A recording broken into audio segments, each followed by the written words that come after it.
அல்லாஹ் சொல்லுகிறான், வமா மின் தாப்பத்தின் ஃபில் அர்து இல்லா அலல்லாஹி ரிஸ்குஹா. இந்த பூமியில் இருக்கிற எந்த ஒரு உயிரினமும், தாப்பாண்டா ஊர்ந்து செல்லக்கூடிய ஒவ்வொன்றும், மனிதனாக இருக்கலாம், மிருகமாக இருக்கலாம், ஊர்வனவாக இருக்கலாம், பறவைகளாக இருக்கலாம், அவை அனைத்திற்குரிய ரிஸ்கையும் அல்லாஹ் பொறுப்படுத்தி விட்டான். அதற்கு ரிஸ்க் கொடுப்பது அல்லாஹுடைய கடமை. இன்னும் ஒரு இடத்திலே அல்லாஹ் சொல்லுகிறான், வலா தக்துலு அவுலாதக்கும் ஹஷ்யத இம்லாக். வறுமைக்கு பயந்து உங்களுடைய குழந்தைகளை நீங்கள் கொலை செய்யாதீர்கள். நஹ்னு நர்சுகுக்கும் வ இய்யாஹும். உங்களுக்கும் அந்த குழந்தைகளுக்கும் ரிஸ்க் தருகிற பொறுப்பு நம்முடையது என்கிறார். இந்த அடிப்படையில் அன்புள்ள சகோதரர்களே, நமக்குரிய ரிஸ்க் இந்த உலகத்தில் எவ்வளவு உழைக்கப் போகிறோம், எவ்வளவு அனுபவிக்கப் போகிறோம் என்கிற அந்த அந்த அந்த விஷயம் நம்முடைய தாயின் வயிற்றில் நாம் சிசுவாக இருக்கும்போது எழுதப்படுகிறது. ஈமான் உங்களுக்கு தெரியும், பிரபல்யமான ஹதீஸ். ரசூலுல்லாஹி அலைஹி வஸல்லம் அவர்கள் சொன்னார்கள், யுஜ்மா அஹதுக்கும் ஃபி பத்னி உம்மிஹி, அதாவது நீங்கள் ஒவ்வொருவரும் உங்களுடைய தாயின் வயிற்றில் 40 நாட்கள் இந்திரியமாக, 40 நாட்கள் அடுத்தடுத்த கட்டங்கள். அந்த 5வது 40 வரும்போது ஒரு மலக்கு வருவார், ரூஹை ஊதுவார், உங்களுக்குரிய ரிஸ்கை எழுதுவார். நமக்குரிய ரிஸ்க் எழுதப்பட்டு விட்டது. இது ஈமானோடு சம்பந்தப்பட்ட விஷயம். நமக்கு இந்த உலகத்தில் எனக்கு எவ்வளவு கிடைக்கப் போகிறது என்பது ஆல்ரெடி எழுதப்பட்டாச்சு.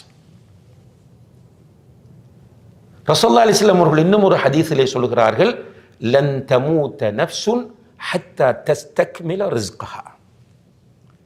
இந்த உலகத்தில் வாழக்கூடிய எந்த ஒரு உயிரும் அதற்கென்று எழுதப்பட்ட ரிஸ்கை பூரணமாக பெற்றுக்கொள்ளாமல் மௌத்தாகவே மாட்டாது. அல்லாஹ் அக்பர். எனக்கென்று எழுதப்பட்ட ரிஸ்க் எனக்கு வரும். நன்றாக புரிந்து கொள்ளுங்கள், நீங்கள் தொழில் செய்யாமல் இருந்தாலும் உங்களுக்கென்று நிர்ணயிக்கப்பட்ட எழுதப்பட்ட ரிஸ்க் வல்லாஹி வரும். ஆனால் தொழில் செய்யாமல் இருக்கிறது ஹராம், அது வேறொரு பக்க பிரச்சனை. ஆனால் ரிஸ்க் வந்தே தீரும். நம்ம பார்க்குறோமா இல்லையா? அன்றைக்கு சில நாடுகளில் யுத்தம் நடைபெறுகிறது. அந்த நாடுகளிலே அகதி முகாம்களிலே மக்கள் இருக்கிறார்கள், ஒரு தொழிலும் இல்லை. அவர்களுக்குரிய ரிஸ்க் போய் சேருதா இல்லையா? சில நாடுகளில் அனர்த்தங்கள் ஏற்படுகின்றன, இருந்த எல்லாம் போய்விட்டது. அவர்கள் கஷ்டப்பட்டு உழைத்த எல்லாமே போய்விட்டது. அண்மையிலே கேரளாவிலே வயநாடிலே நடந்த நிகழ்வு எல்லோருக்கும் தெரியும். அந்த சோகமான நிகழ்வு, பல சின்ன சின்ன கிராமங்கள் அப்படி அழிந்து போனது.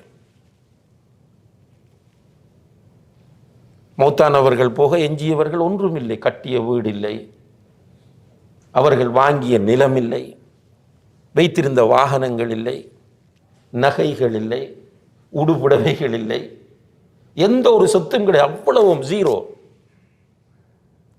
அடுத்த செகண்ட் அவர்களுக்குரிய ரிஸ்க் போய் சேருகிறதா இல்லையா? உழைக்கல்ல தரம். கவலையோடு உட்கார்ந்திருக்கிறார்கள். குடும்பத்தில் இத்தனை பேர் மௌத். இவ்வளவு இழந்து விட்டோம் என்றால் உட்கார்ந்திருக்கும் போது ஒரு பணக்காரன் வந்து சொல்லுகிறார், நான் 400 வீடுகள் கட்டி தருகிறேன். இன்னும் ஒருவர் வந்து சொல்லுகிறார், நான் இத்தனை கோடி ரூபாவை உங்களுக்காக வேண்டி தருகிறேன். யாரு தரது? அல்லாஹ். எழுதப்பட்ட ரிஸ்க் வரும். அப்ப இந்த விஷயத்தில் தெளிவோடு நம்ம முயற்சி செய்தால் பொறாமை வராது, காழ்ப்புணர்வு வராது, ஏமாற்றுவதற்குரிய சிந்தனை வராது. நமக்கு வரக்கூடிய ரிஸ்கை சாப்பிடும்போது ரசூலுல்லாஹி அலைஹி வஸல்லம் சொல்றாங்க, ஒரு மிரடு தண்ணி நீங்கள் குடித்து விட்டு அல்ஹம்துலில்லாஹ் என்று சொல்வது, ஒரு கவளம் உணவை தின்று விட்டு அல்ஹம்துலில்லாஹ் என்று சொல்வது, அவருக்கு அதன் மூலம் அல்லாஹு தஆலா நிறைய நன்மைகளை தருகிறார். இங்கே மிக முக்கியமாக நம்ம கவனிக்க வேண்டிய விஷயம், அன்புள்ள சகோதரர்களே, நம்முடைய ஈமான். அப்ப ஈமான், அமல் சாலிஹாத். ஈமான் எப்படி நமக்கு மகிழ்ச்சியை தருகிறது என்பதை குர்ஆன் அழகாக வழிகாட்டுகிறது, ஹதீஸ் அழகாக வழிகாட்டுகிறது.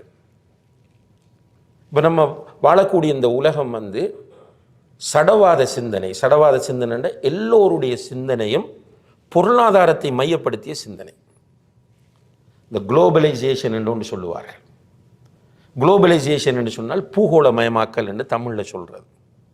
இந்த பூகோளமயமாக்கல் என்றது ஒரு பக்கத்தில் ஒரு வளர்ச்சி, இன்னும் ஒரு பக்கத்தில் அது ஒரு சதி. இந்த பூகோளமயமாக்கலின் விளைவு என்னென்று கேட்டால், நுகர்வு கலாச்சாரம் என்பது எல்லோருக்கும் மிக விருப்பத்திற்குரிய ஒன்றாக மாறுவது. பூகோளமயமாக்கலின் ஒரு மிகப்பெரிய விளைவு நுகர்வு கலாச்சாரம். நுகர்வு கலாச்சாரம் என்றால் என்ன? புதிய உற்பத்திகளை அனுபவிக்க வேண்டும் என்கிற ஆசை. ரைட்.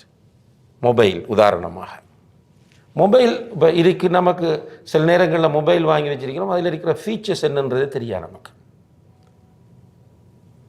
அதில் ஒரு மகிழ்ச்சி என்னென்னா, என்கிட்ட இருக்கிற ஃபோன் வந்து ஐஃபோன். இப்போ ஃபோன் வாங்க போகிறோம், நம்ம ஃபோட்டோ பிடிக்கிறதே இல்லை. ஆனால் என்ன ஃபோனில் அதில் இருக்கிற ஸ்பெஷல் என்ன பார்க்குறோம்? நல்ல கேமரா. இதற்காக வேண்டி 2000 ரியால் 3000 ரியால் கொடுத்து ஃபோன் வாங்குகிறோம். ஆனால் அந்த கேமரா வைத்து என்ன செய்கிறோம்னா, வீட்டை பிள்ளைகளோடு வீடியோ கால் பேசுவோம், அப்படி இல்லை எங்கேயா போயிருந்து செல்ஃபி எடுப்போம். இவ்வளவுதான் அதில் நமக்கு கிடைக்கிறது. ஆனால் இதற்காக நம்ம இன்வெஸ்ட் பண்ணி இருப்பது 2000-3000 ரியால். இதை தாண்டியும் இருக்கிறது. ரைட். கொஞ்ச நாள் போகக்குள்ள அந்த ஃபோன் நமக்கு போர் அடிக்குது. மார்க்கெட்டில் ஒரு விளம்பரம் வருகிறது, புதிய ஃபோன் வருது, உடனே அந்த ஃபோன் வாங்கணும். இதுபோல வெஹிக்கிள் வாகனங்களை எடுத்துக்கொண்டாலும் பெரிய பெரிய வாகனங்கள் வாங்கணும்ன்ற ஆசை. எல்லாத்துக்கும் ரூட் ஓப்பன் பண்ணப்பட்டது. ரூட் இப்போ ஃபோன் வாங்குறதுக்கு உடனடியாக நம்மகிட்ட 3000 ரியால் தேவையில்லை. கார் வாங்குறதுக்கு 50,000 ரியால் உடனடியாக தேவையில்லை. டவுன் பேமெண்ட் ஃபஸ்ட்டு கொஞ்சம் கொடுத்தால் தொடர்ச்சியாக நமக்கு கிடைக்கும். இந்த கொடுத்து கொண்டிருக்கலாம், உடனே பொருள் கிடைக்கும். மாதம் மாதம் தவணை அடிப்படையில் நம்ம செலுத்தலாம், பொருள் நமக்கு கிடைத்துவிடும். இப்போ எல்லோரையும் எங்கே கொண்டு நிறுத்தி இருக்கிறது இந்த குளோபலைசேஷன் என்று சொன்னால், கடனுக்குள் கொண்டு போய் நிறுத்தி இருக்கிறது. இப்போ எல்லாரும் கடன்காரர்கள். ஏதோ ஒரு வகையில் ஒன்று பேங்குக்கு கடன், அல்லது சாம்சங் கம்பெனிக்கு கடன், அல்லது அப்பல் கம்பெனிக்கு கடன், அல்லது ஏதாவது ஒரு ஃபோன் ஷாப்புக்கு கடன். இப்படி முழு பேரையும் கடன்காரர்களாக ஆக்கியிருக்கிறது. உங்களுக்கு தெரியும், debit card, credit card. Debit கார்டுன்றது நம்ம போடுற காசை நம்ம எடுத்து செலவழிக்கிறது. கிரெடிட் கார்டுன்னா கடனுக்கு செலவழிக்கிறது. இப்போ இந்த நிறுவனங்கள், வர்த்தக நிறுவனங்கள் நமக்கு என்ன சொல்லுது? நீங்கள் கிரெடிட் கார்டு கொடுத்து வாங்கினால் உங்களுக்கு டிஸ்கவுண்ட் இருக்கு. சுப்ஹானல்லாஹ். டெபிட் கார்டுக்கு இல்லது. கிரெடிட் கார்டு என்ற கடன். கடனுக்கு இந்த பொருளை நீங்கள் வாங்கினால் உங்களுக்கு இத்தனை % டிஸ்கவுண்ட் இருக்கிறது. இப்போ எங்கே கொண்டு போய் நிறுத்துதுன்னு பாருங்க இந்த குளோபலைசேஷன். இதனுடைய விளைவு எல்லோருக்குமே அனுபவிக்க வேண்டும் என்கிற ஆசை. பெரிய வீடு கட்ட வேண்டும், நிறைய சொத்து வாங்க வேண்டும், வீட்டுக்குள் நிறைய பொருட்கள் வாங்க வேண்டும். இப்போ இது எங்கே நிறுத்தியிருக்கிறது என்று கேட்டால், எல்லோருடைய மனங்களிலும் ஒரு நிம்மதி இல்லாத நிலையை உருவாக்கியிருக்கிறது.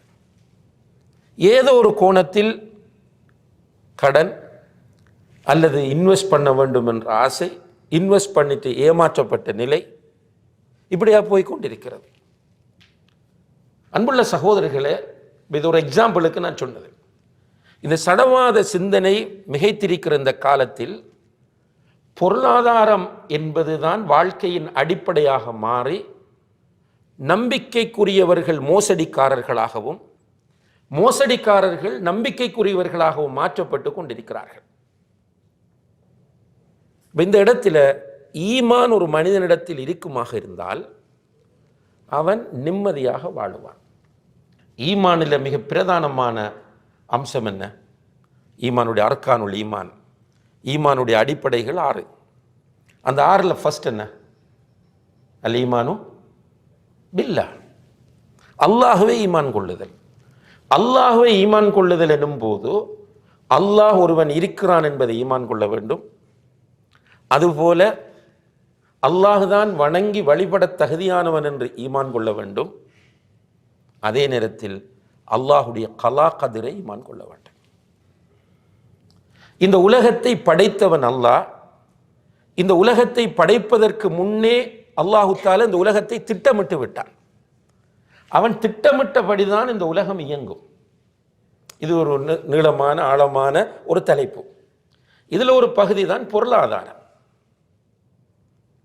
பொருளாதாரம் என்பதை இந்த உலகத்தில் உயிருள்ள அனைத்தையும் படைத்துவிட்டு அல்லாஹ் குர்ஆனில் டிக்ளேர் பண்ணுகிறான், வமா மின் தாப்பத்தின் ஃபில் அர்தி இல்லா அலல்லாஹி ரிஸ்குஹா.